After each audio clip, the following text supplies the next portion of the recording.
teaches, who is over there presenting for the math, and she does the social studies and science. I'm Mrs. Capasso. If your child has me, your child has me for everything. I'm Miss Stenfeld. I teach the language arts side down the hallway. And then Miss Smith is her partner and does the math and the social studies and science. Okay. So fluency is our focus today, and the reason is next week we will be having our reading DBA, and that is the 4-hour reading passage test. That there will be 4 passages, and I think there's 24 questions if it's something like there was last year. And it's a grade level shutdown, and then the following week we will be doing our reading 3D. If you have been in the district, it's something that they've done since kindergarten, the beginning, middle, and end of the year. And so this will be one of the indicators to go to 3rd grade. How many passages and questions? Sorry. 4 reading passages, and I think it's about 24 questions. Thank you. And so the end of the year goal for the Reading 3D test that we do is 90 words per minute at a 97% accuracy rate and a level N or higher. So think of the alphabet. So, coming in, they're supposed to come in on an I to 2nd grade, and we want them leaving on an N, like Nancy at the end of the year. So this will be for the Reading 3D. This is kind of different than the Reading DBA. The Reading DBA is kind of like the STAR, which they'll be doing in 3rd grade.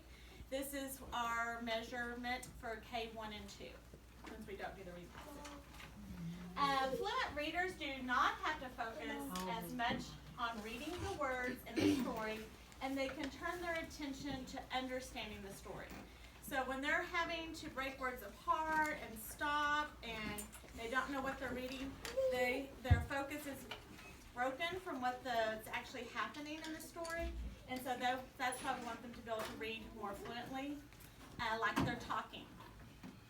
Some of the things that do count off for fluency that you might not have known.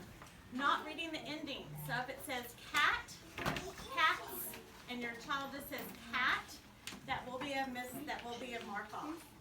Or catch is with the ES, and they say catch, that I catch the ball, that will also be a mark off. So they have to be able to read all the way through the word with the endings. And then also sight words. That's what we started to do, those instant words that are coming home that are just sight words that we've been reading. We know your child can read a and the and is, but if they say it wrong, it is wrong on the reading fluency part of that. And then also if they omit a word or add a word in it, it's also another miscue or counting on that. So do you have any questions about that?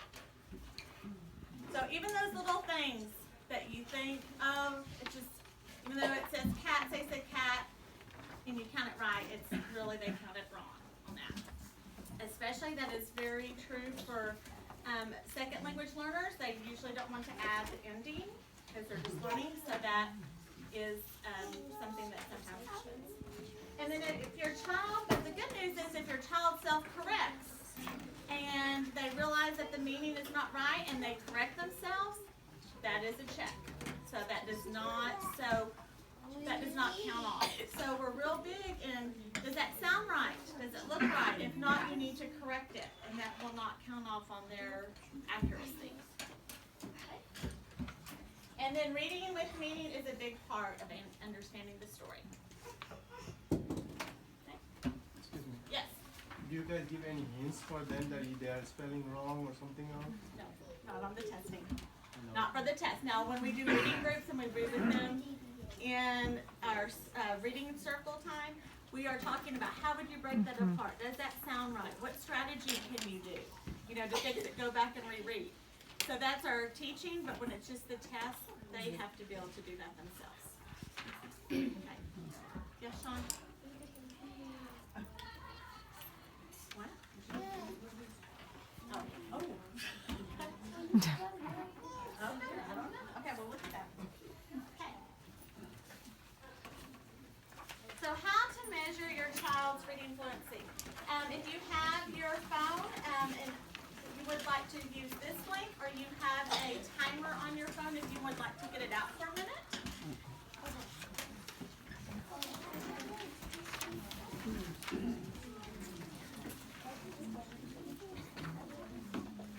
Most of the phones just have a timer already in, but it is iPadStopwatch.com.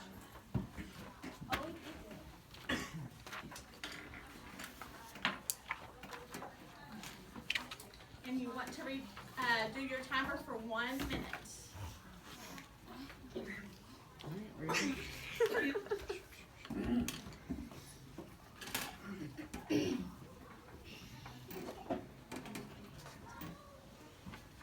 Okay, so now we're going to demonstrate how the Fluency looks, what it looks like.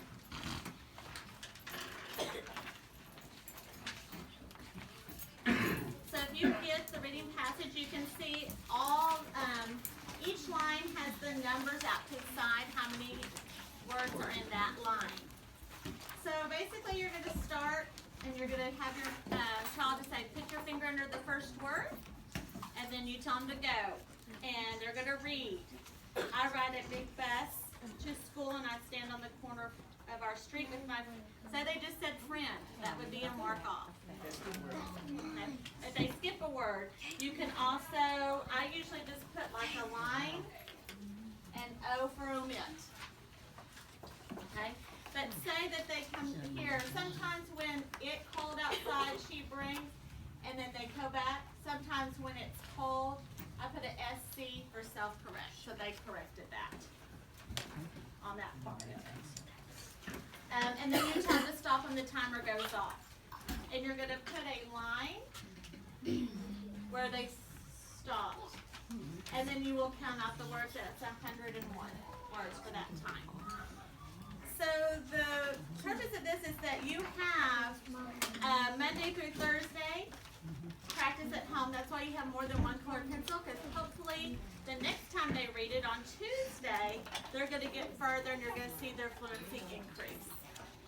The goal for the end of the year is 90 words per minute. Also, the next portion, we have included some questions. Oh, actually, some questions that they can answer. But when they're done with their reading, they will have 3 reading passages to read in 1 minute. And then they take the average of the words per minute. So they read for 3 minutes, and then the average of those will be their score. Between each one, they have to start with everything that they can remember from the beginning of the story and try to give at least 4 or more details in order from the story. So, so after that, you might ask your child to just say, what did you read? And have them give you 4 things that happened in order from what they just read. Any questions on that? At the back of this, we have included some strategies that we talk to. We teach them in our reading groups. Like, read to the end, think, does this make sense? And then look at the letters of the word. So I want to put on my pizza. It starts with a P. What would I use? What do I know that we might put on pizza that starts with a P? Pepperoni. Exactly. And then go back and fill that in. That would be counted correctly because they corrected themselves. And then on the back of that tells you the strategy and the prompt. Skip it, come back, and think about what is happening in the sentence, and come back and read that word. So the front page, the first page, has like the pictures and the strategy. The back of it would be what you would say to them. Okay, once they're starting to read fluency, say use it in an interesting voice. Are you pausing at the commas and the dashes? If there's a question, your voice is going to go up at the end.